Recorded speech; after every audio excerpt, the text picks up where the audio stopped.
अस्सलाम वालेकुम प्यारे बच्चों। आज के लेक्चर में हम सीखेंगे इस्म सिफ्त।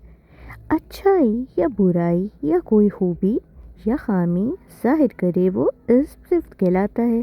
जैसे अच्छा काम, नरम तकिया, घना दरख्त। उसके बाद है मौसूफ। मौसूफ किसे कहते हैं? अच्छाई या बुराई या कोई खूबी या खामी ज़ाहिर करे, जैसे कि अच्छा काम, नरम तकिया, घना दरख्त। इस्म सिफ्त और इस्म मौसूफ की मिसालें। सबसे पहले है लाल गुलाब। अब इसमें सिफ्त क्या है? लाल। और मौसूफ बिल्कुल ठीक, गुलाब। 12 अंडे। अब इसमें सिफ्त है 12 और मौसूफ है शाबाश अंडे। उसके बाद है खूबसूरत परिंदे। अब सिफ्त खूबसूरत और मौसूफ परिंदे। बिल्कुल ठीक।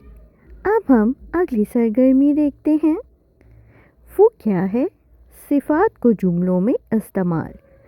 चलिए अब हम जुमले बनाते हैं। कमज़ोर। बिल्कुल ठीक। बीमारी ने ज़ैद को कमज़ोर कर दिया। अगला जुमला देखते हैं। कीमती। अपना कीमती वक्त ज़ाया ना करो। सस्ता। ये कलम सस्ता है, इसे ख़रीदने के लिए